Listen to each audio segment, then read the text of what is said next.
नमस्कार प्रिय दर्शकों, एक बार फिर आपका स्वागत है हमारे YouTube channel Kittu web TV में। प्रिय दर्शकों, आज फिर एक नया वीडियो, एक नई कहानी लेकर हम हाजिर हुए हैं। प्रिय दर्शकों, आज की जो कहानी है बड़ी ही मोटिवेशनल और ज्ञानवर्धक है।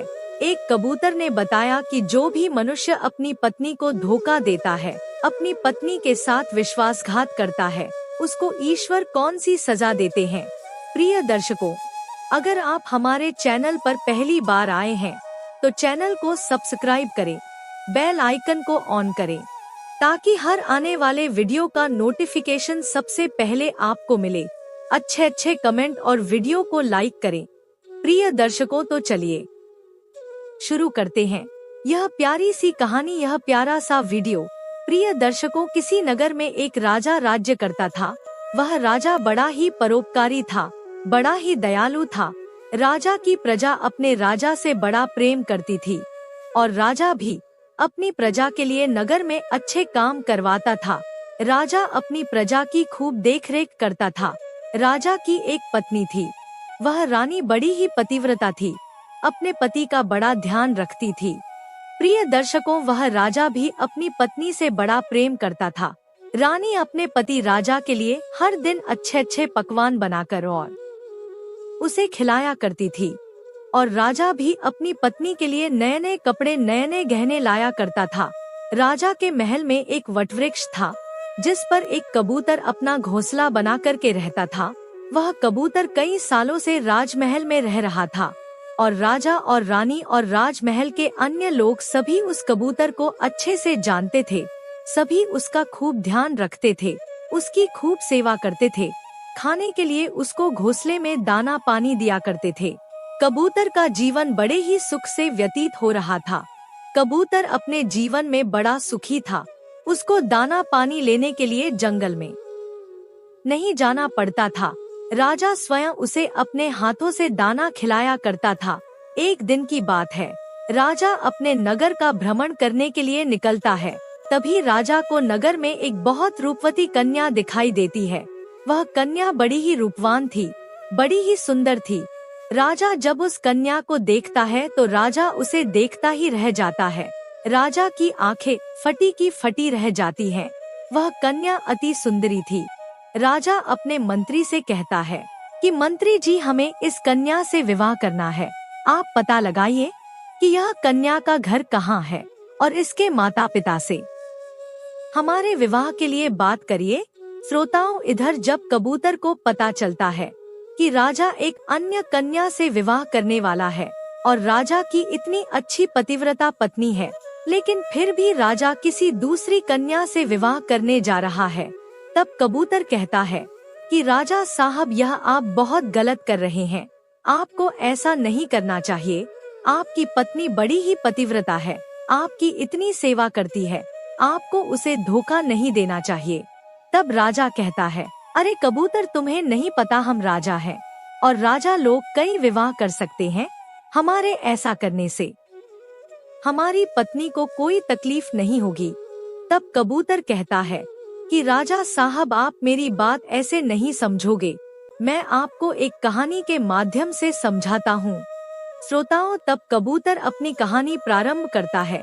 कबूतर कहता है कि राजा साहब, प्राचीन समय की बात है। किसी नगर में एक बहुत ही धनवान सेठ रहा करता था। उस सेठ की कई दुकानें नगर में थी। वह नगर का सबसे अमीर सेठ था।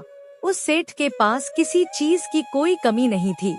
उसके घर में अन्य धन के भंडार भरे हुए थे। बड़े ही सुख से उसका जीवन व्यतीत हो रहा था। रोज सुबह उठकर अपनी दुकान पर जात और सारा दिन व्यापार करके शाम को अपने घर आ जाता। सेठ की पत्नी भी बड़ी पतिव्रता थी। सेठ का बड़ा ध्यान रखती थी, बड़ी सेवा करती थी। वह अपने पति से बहुत ज्यादा प्रेम करती थी और सेठ भी अपनी पत्नी से बड़ा प्रेम करता था। सेठ यह जानता था कि उसकी पत्नी बड़ी ही पतिव्रता है और उससे बड़ा प्रेम करती है, इसलिए सेठ भी अपनी पत्नी के लिए रोज कुछ ना कुछ लेकर आया करता था। अपनी पत्नी को बड़ा ही खुश रखता था। श्रोताओं, कबूतर आगे कहता है कि हे राजा साहब, एक दिन की बात है। उस सेठ की दुकान और उसका व्यापार कुछ मंदा हो जाता है। सेठ को व्यापार में बड़ा नुकसान हो जाता है। इस बात से सेठ बड़ा ही दुखी था, बड़ा ही चिंतित था। कई दिनों तक वह ठीक से खाना नहीं खाता है और उदास उदास सा मुंह लटकाए घूमता रहता है। तब सेठ की पत्नी उससे पूछती है कि पिया जी, मैं कई दिनों से देख रही हूँ, आप बड़े ही दुखी रहते हो, बड़े ही चिंता में डूबे रहते हो, ना ठीक से बात करते हो, ना ठीक से भोजन खाते हो और दुकान से भी बड़े देर में जाते हो। ऐसा क्या हो गया है? किस बात ने आपको इतना चिंतित करके रखा है? सब कुछ ठीक तो है ना? तब सेठ कहता है कि प्रिय, हमें व्यापार में बड़ा नुकसान हो गया है, बहुत घाटा हो गया है और हमारी दुकान भी नहीं चल रही है। व्यापार बड़ा ही मंदा पड़ गया है। इस बात से हम बड़े ही चिंतित हैं। तब सेठ की पत्नी कहती है कि पिया जी, अगर आपको कोई मदद की जरूरत हो तो, कुछ पैसों की या धन की जरूरत हो तो आप हमारे गहने ले सकते हैं। अगर गहने हमारे पति के काम नहीं आ सके तो वह गहने किस काम के? मुझे गहनों से ज्यादा आप प्यारे हो, इसलिए अगर आपको हमारे गहने लेकर और कुछ धन मिल जाए और उससे आपकी समस्या का समाधान हो जाए तो हमें कोई आपत्ति नहीं है। श्रोताओं, ऐसा कहकर सेठ की पत्नी ने सेठ की सारी चिंता दूर कर दी। सेठ कहने लगा कि हे प्रिय, मुझे धन की तो बहुत ज्यादा आवश्यकता है, परंतु मैं तुमसे कहने में झिझक रहा था। मुझे लग रहा था कि पता नहीं तुम गहने दोगी या नहीं, परंतु तुमने खुद ही अपने तरफ से कह दिया, तो अब मैं बड़ा प्रसन्न हूँ। जैसे ही मेरा व्यापार चलने लगेगा तो मैं तुम्हें नए गहने दिलवा दूंगा। इतना कहकर वह सेठ अपनी पत्नी से उसके गहने ले लेता है। श्रोताओं, कबूतर आगे कहता है कि राजा साहब, ऐसी पत्नियां बड़ी ही कम देखने को मिलती हैं, जो अपने पति के लिए अपने सारे गहने उसे दे दे।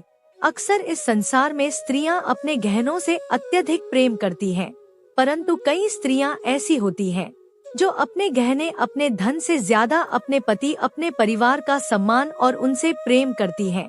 ऐसी ही पत्नी उस सेठ की थी।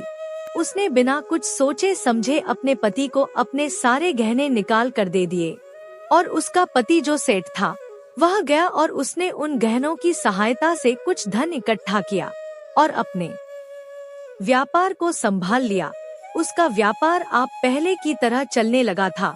धीरे धीरे करके सेठ की दुकानों पर भीड़ आने लगी और सेठ का व्यापार अच्छा चलने लगा।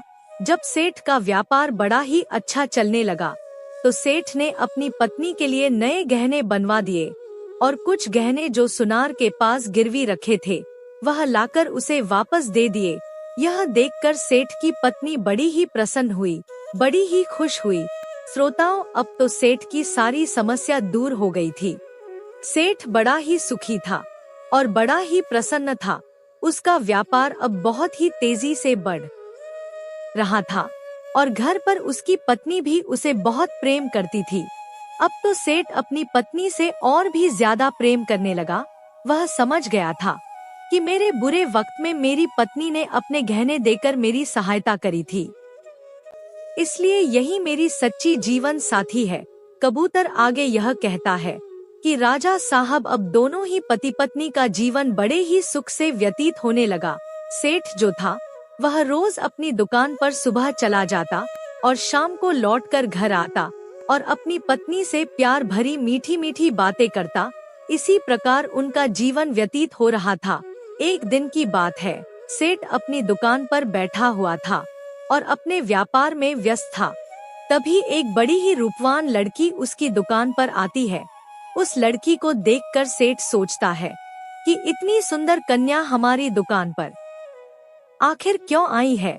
तब वह लड़की कहती है कि हे सेठ जी, हमें क्या आपकी दुकान पर कोई नौकरी मिल सकती है, कोई काम मिल सकता है?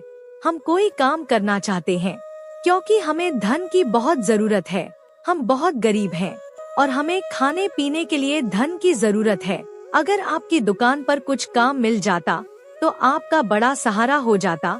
श्रोताओं, अब तो वह सेठ उस सुंदर लड़की की मीठी मीठी बातों में आ जाता है और वह कहता है कि लड़की, तुम मेरे यहाँ काम कर सकती हो, और ऐसा कहकर वह उसे अपने यहाँ नौकरी पर रख लेता है। अब तो वह सुंदर लड़की उस सेठ के यहाँ काम करने लगती है, परंतु वह उस दुकान में काम करने के लिए नहीं जाती थी। वह तो चाहती थी कि उस अमीर सेठ के यहाँ वह उसकी पत्नी बन जाए और उससे विवाह करके आराम से अपनी जिंदगी व्यतीत करें। ऐसा सोचकर वह सुंदर लड़की उसकी दुकान में हर रोज आया करती थी और काम में तो उसका कोई मन नहीं लगता था। वह बस सेठ के ऊपर डोरे डाला करती थी, कहीं से छुप छुप कर सेठ को देखा करती थी और सेठ को काम के बहाने छुआ करती थी।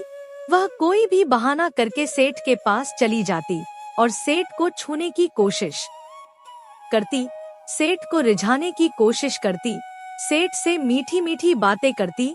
श्रोताओं, कुछ दिनों तक ऐसा ही चलता रहा, लेकिन सेठ ने उसकी इन हरकतों पर ध्यान नहीं दिया। परंतु एक दिन की बात है, सेठ और वह कन्या दुकान में अकेले थे। तभी वह कन्या सेठ से कहती है कि सेठ जी, आप मुझे बहुत अच्छे लगते हो और मैं भी बहुत सुंदर हूँ, बहुत रूपवान हूँ। आप मुझसे विवाह कर लीजिए। आपकी पत्नी अब बूढ़ी हो चुकी है। आप मुझसे विवाह करके सुख से अपना जीवन व्यतीत करिए। उस लड़की की ऐसी बात सुनकर वह सेठ कहता है कि ऐसा नहीं हो सकता। मैं अपनी पत्नी से बहुत प्रेम करता हूँ और मैं उसके साथ ऐसा धोखा नहीं कर सकता। मेरे बुरे समय में उसने मेरा हमेशा साथ दिया है और आज जब वह बूढ़ी हो गई है तो मैं उसे छोड़कर किसी और के साथ विवाह नहीं कर सकता, किसी और से प्रेम नहीं कर सकता। श्रोताओं, उस दिन तो सेठ ऐसा कह देता है, परंतु धीरे धीरे सेठ भी उस लड़की से प्रेम करने लगता है। उसकी सुंदरता पर सेठ का दिल आ जाता है। अब तो सेठ भी उस सुंदर लड़की के साथ बड़ी नरमी से बात करता है, उसके साथ घूमने जाता है और अपना ज्यादातर समय वह सेठ उसी के साथ बिताने लगा है। श्रोताओं, कबूतर आगे कहता है कि राजा साहब, वह सुंदर लड़की और कोई नहीं बल्कि एक वेश्या थी और वह अपने शारीरिक सौंदर्य के जाल में उस सेठ को फंसाना चाहती थी। इसी को त्रियाचरित्र कहते हैं। जब कोई मनुष्य त्रियाचरित्र में फंस जाता है तो उसे कुछ दिखाई नहीं देता। इसी तरह उस सेठ को भी सही गलत कुछ समझ में नहीं आ रहा था। वह तो बस उस सुंदर लड़की के जाल में फंस चुका था और त्रियाचरित्र का शिकार बन चुका था। जो भी मनुष्य त्रियाचरित्र में फंस जाता है और वासना में अंधा हो जाता है, वह कभी परमात्मा तक नहीं पहुंच पाता, उसे कभी सुकून नहीं मिलता, उसका जीवन दुखों से घिर जाता है। इसी प्रकार वह सेठ भी अभी तो बड़ा प्रसन्न था। उसे लग रहा था कि बड़ी ही सुंदर लड़की मुझे मिल गई है, परंतु वह नहीं जानता था कि यह एक वेश्या है और उसका धन लूटने आई है। श्रोताओं, धीरे धीरे समय व्यतीत होता है और एक दिन वह सुंदर लड़की सेठ से कहती है कि सेठ जी, हम इतने दिनों से छुप छुप कर मिल रहे हैं, अब मुझसे और नहीं रहा जाता। आप मुझसे विवाह कर लीजिए और अपनी पत्नी को तलाक दे दीजिए। तब सेठ कहता है कि प्रिय, मेरी पत्नी मुझसे बड़ा प्रेम करती है, मेरी बड़ी देखरेख करती है, मैं इतनी आसानी से उसे तलाक नहीं दे सकता हूँ, उसे बहुत दुख होगा। तब वह सुंदर लड़की कहती है कि सेठ जी, अगर आप अपनी पत्नी को तलाक नहीं देंगे तो मैं आपसे विवाह नहीं करूँगी। श्रोताओं, अब तो वह सेठ सोच में पड़ जाता है। वह सोचता है कि मैं कैसे अपनी पत्नी से तलाक के बारे में बात करूँगा। वह बेचारी तो जीते जी मर जाएगी, उसका मेरे अलावा इस दुनिया में है ही कौन। अगर मैंने भी उससे अपना मुंह मोड़ दिया तो वह किसके लिए जीवित रहेगी। श्रोताओं, वह सेठ त्रियाचरित्र में पूरा अंधा हो चुका था।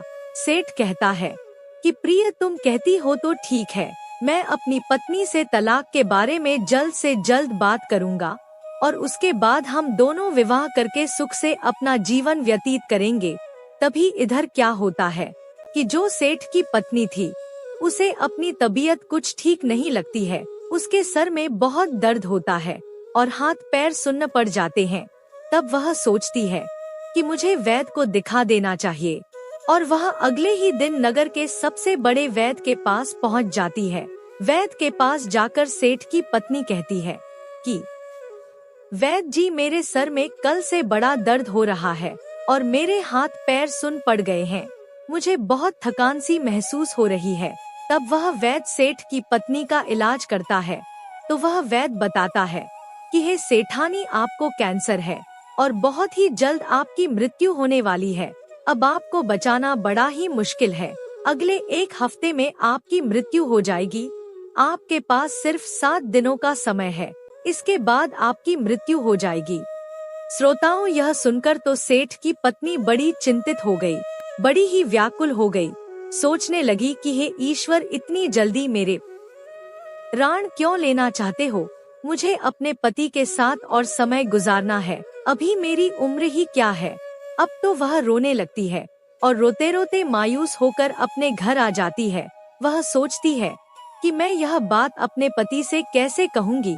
उन्हें बड़ा ही दुख होगा, बड़ी ही पीड़ा होगी जब उन्हें ऐसा पता चलेगा कि अगले 7 दिनों में मेरी मृत्यु होने वाली है। श्रोताओं, वहाँ वह सेठानी ऐसा निर्णय करती है कि आज रात में अपने पति को सच सच बता दूंगी कि अगले 7 दिनों बाद मेरी मृत्यु हो जाएगी। अगर मैंने अपने पति को नहीं बताया तो मेरी आत्मा को शांति नहीं मिलेगी। मुझे ऐसा लगेगा कि मैंने अपने पति से बहुत बड़ी बात छुपाई है। वह पत्नी बड़ी ही पतिव्रता थी, अपने पति की खूब सेवा करती थी। इसलिए वह ऐसा निर्णय लेती है कि आज रात में अपने पति को अपनी बीमारी के बारे में, अपनी मृत्यु के बारे में बता दूंगी। और उसी दिन उसका पति जो सेठ था, वह निर्णय लेता है कि आज रात में अपनी पत्नी को बता दूंगा कि मुझे उससे तलाक लेना है और मैं किसी और से विवाह करना चाहता हूँ।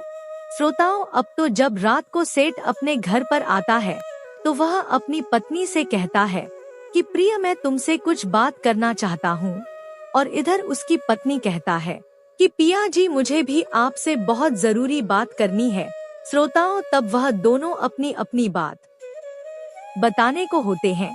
तभी सेठ कह देता है कि प्रिय, मुझे तुमसे तलाक चाहिए, मैं तुम्हारे साथ नहीं रहना चाहता। तब वह पत्नी कहती है कि पिया जी, आप ऐसा क्यों कह रहे हैं? मुझसे क्या गलती हो गई? क्या मेरे पतिव्रता धर्म में कोई कमी रह गई? क्या मैंने आपका दिल दुखाया है? आप मुझे क्यों छोड़ रहे हैं? मैं आपके बिना नहीं रह पाऊंगी। हे प्रिय, मुझे बताएं कि मेरी गलती क्या है? आप मुझसे क्यों तलाक लेना चाहते हैं? श्रोताओं, तब वह सेठ कहता है कि प्रिय, मैं किसी और से प्रेम करता हूँ। एक बड़ी ही सुंदर लड़की है और उसका मेरे अलावा कोई नहीं है। मैं उससे विवाह करना चाहता हूँ। श्रोताओं, कबूतर आगे कहता है कि हे राजा साहब, वासना में अंधा होकर मनुष्य यह नहीं सोचता कि वह क्या बोल रहा है और किसके सामने बोल रहा है। अपनी वासना की पूर्ति के लिए वह कुछ भी बोल सकता है और किसी को भी पीड़ा पहुंचा सकता है। अब तो सेठ की ऐसी बातें सुनकर सेठानी अपनी बात नहीं बोल पाती है। सेठानी अपनी मृत्यु की बात अपने मुंह में ही रखकर और रोने लगती है। सेठानी को ऐसा देखकर सेठ को दुख तो बहुत होता है, परंतु वासना में अंधा सेठ कर भी क्या सकता था। वह कहता है कि प्रिय, यह रहे कागज, इन पर अपने दस्तखत कर दो और मुझे तलाक दे दो। सेठानी कहती है कि पिया जी, मैं आपको तलाक अवश्य दूंगी। आपकी हर एक इच्छा का मैंने आज तक मान रखा है, तो आज भी रखूंगी। मैं आपको तलाक अवश्य दूंगी, परंतु 7 दिनों बाद मैं इन कागजों पर 7 दिनों बाद दस्तखत करके और आपको तलाक दे दूंगी। उसके बाद आपको जैसे अपना जीवन व्यतीत करना हो, आप वैसे कर सकते हैं। दर्शकों, अब वह सेठ अपने सारे कागज अपनी पत्नी को दे देता है और सेठानी कागज लेकर घर में रख लेती है। वह सोचती है कि मैं 7 दिनों बाद इन पर दस्तखत करके और मृत्यु को प्राप्त हो जाऊंगी। उसके बाद मेरे पति सुख से अपना जीवन व्यतीत करेंगे। श्रोताओं, वह पत्नी अभी भी अपने पति के सुख के बारे में सोच रही थी। उसे अपनी मृत्यु से ज्यादा अपने पति के सुख की चिंता थी। अब तो धीरे धीरे समय गुजरने लगा। एक दिन गुजर गया, दूसरा दिन गुजर गया, तीसरा दिन गुजर गया और अब 7वां दिन भी आ चुका था। 7वें दिन वह सेठानी इतनी कमजोर हो जाती है कि अपनी चारपाई से उठने में उसे बड़ी पीड़ा होती है। उसके हाथ पैर काम करना बंद कर देते हैं। इधर सेठ दुकान पर पहुंच जाता है और जाकर उस सुंदर लड़की से बातें करने लगता है। उसके प्यार में सेठ पूरा अंधा हो चुका था। इधर सेठानी चारपाई पर पड़े पड़े यह सोचती है कि अब मुझे अपने पति को अपनी बीमारी के बारे में और मृत्यु के बारे में बता देना चाहिए। यही सोचकर वह एक चिट्ठी लिखती है और चिट्ठी लिखते लिखते ही उसकी मृत्यु हो जाती है। वह मृत्यु को प्राप्त हो जाती है। इधर दुकान पर सेठ बैठा हुआ था। तभी सेठ का एक दोस्त उसकी दुकान पर आता है और जब सेठ का दोस्त उस सुंदर लड़की को देखता है तो वह कहता है कि अरे सेठ, यह लड़की तुम्हारी दुकान पर क्या कर रही है? यह लड़की एक वेश्या है और यह कई अमीर लोगों को ठग चुकी है। यह लड़की लोगों को पहले अपने प्रेम जाल में फंसाती है, अपनी शारीरिक सुंदरता दिखाकर और उनसे विवाह करने के बाद उनकी धन दौलत और गहने लेकर फरार हो जाती है। यह लड़की बहुत ही शातिर है और बहुत दुष्ट है। जितने जल्दी हो सके तुम इसे अपनी दुकान से निकाल दो। अपने मित्र की ऐसी बात सुनने के बाद सेठ कहता है कि अरे मित्र, यह क्या कह रहे हो? क्या तुम सच कह रहे हो? मुझे तो लगा यह एक बेचारी लड़की है जिसे कुछ पैसों की आवश्यकता है, इसलिए मैंने इसे अपने यहाँ नौकरी पर रख लिया। श्रोताओं, अब तो वह सेठ उठता है और उस लड़की को अपने पास बुलाता है और कहता है कि हे लड़की, मुझे तुम्हारे बारे में सब सच पता चल चुका है और मुझे सच सच बता दो कि तुम कौन हो, नहीं तो मैं अभी तुम्हें मार मार के और राजा के दरबार में ले जाऊंगा। सेठ की ऐसी धमकी सुनने के बाद वह लड़की डर जाती है और डर के मारे कांपने लगती है। वह लड़की कहती है कि सेठ जी, मुझे माफ कर दीजिए, मैं एक वेश्या हूँ और लोगों को ठग कर उनकी धन दौलत लेकर भाग जाती हूँ। आप मुझे माफ कर दीजिए, आज के बाद मैं ऐसा काम नहीं करूँगी। इतनी बात कहने के बाद वह लड़की दुकान से भाग जाती है और वह सेठ वहाँ खड़ा खड़ा रोने लगता है।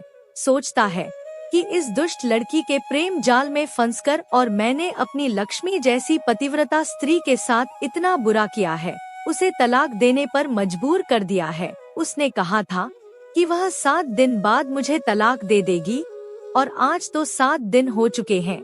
सेठ को याद आता है तो वह तुरंत अपने घर के लिए भागता है और भागता भागता अपने घर पहुंचता है।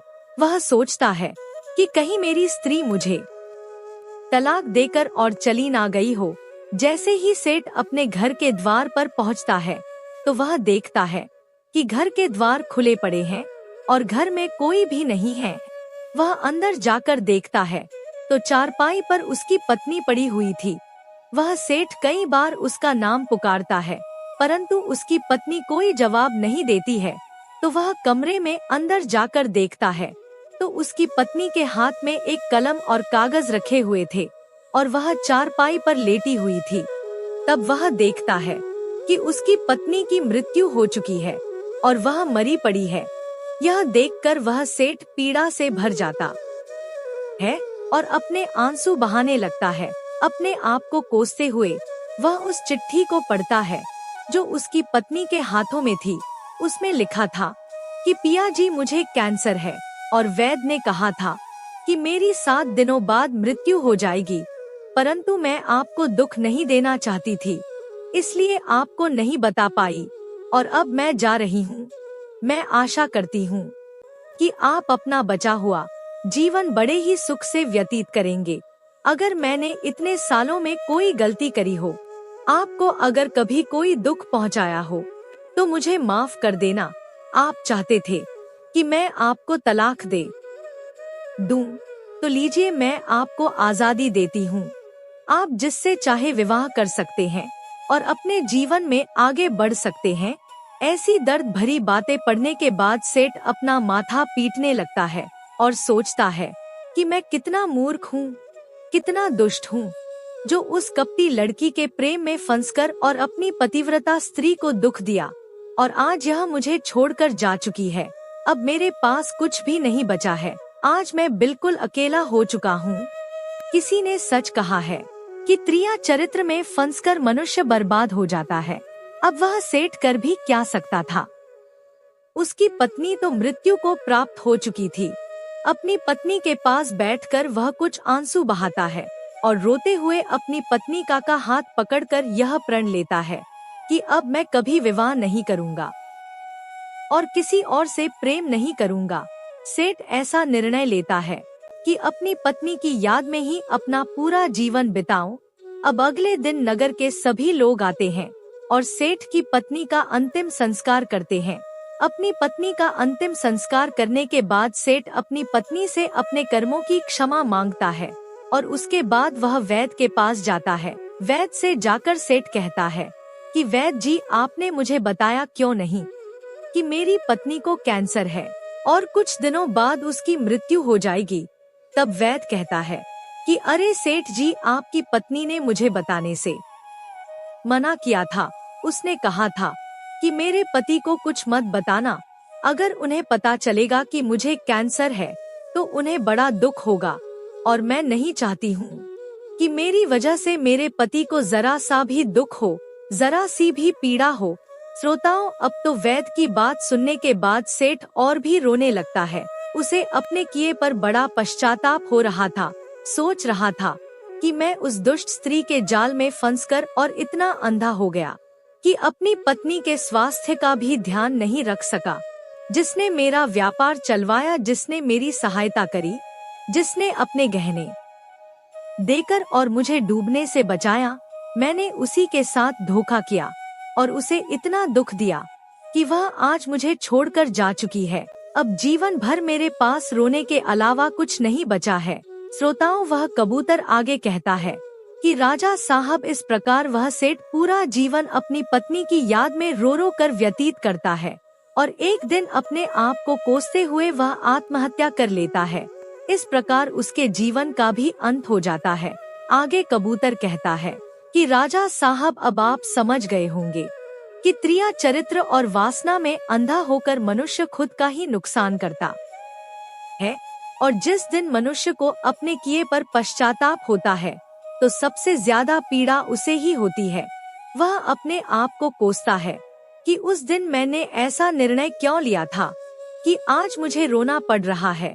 अब कबूतर कहता है, राजा साहब, मैं आपको यह 3 बातें बता रहा हूँ और जो भी मनुष्य 3 बातें समझ लेता है वह कभी त्रिया चरित्र में नहीं फंस सकता और कभी अपनी पत्नी को धोखा नहीं दे सकता। नंबर 1, जो भी स्त्री किसी का घर तोड़ने की बात करे, अपनी सुंदरता में पुरुष को फंसाने का सोचे और अपनी सुंदरता से आपको अपने वश में करना चाहे, उस स्त्री से जितना हो सके उतना दूर रहना चाहिए। वह स्त्री आपके फायदे का नहीं सोचती है बल्कि खुद के फायदे का सोचकर और आपके पास आती है। उसे या तो आपके धन से मतलब होता है, नहीं तो उसे आपसे कोई दुश्मनी होती है। नंबर 2, जो भी स्त्री अपने से बड़ों का सम्मान ना करे, अपने से बड़ों का आदर ना करे, उनकी सहायता ना करे और सारा दिन अपने साथ श्रृंगार में लगी रहे, ऐसी स्त्री कभी घर परिवार को लेकर नहीं चल सकती। ऐसी स्त्री से जितना हो सके उतना दूर रहना चाहिए। नंबर 3, जो स्त्री धन की लालची होती है, नए नए वस्त्र की लालची होती है, ऐसी स्त्रियों को अपने पति से जरा भी मोह नहीं होता और उन्हें सिर्फ धन दौलत से प्रेम होता है। ऐसी स्त्रियों से जितना हो सके उतना दूर रहना चाहिए और जो भी मनुष्य यह 3 बातें याद रखेगा वह कभी धोखा नहीं खाएगा और सदैव खुश रहेगा। और राजा को यह बातें समझ में आ जाती हैं और राजा सही राह पर आ जाता है। तो श्रोताओं, हमारी आज की यह कहानी समाप्त होती है। हम उम्मीद करते हैं कि आपको हमारी आज की यह कहानी पसंद आई होगी और आप इससे ढेर सारी प्रेरणाएं लेंगे। मिलते हैं अगली ज्ञान चर्चा के साथ अगले वीडियो में। तब तक के लिए नमस्कार, धन्यवाद।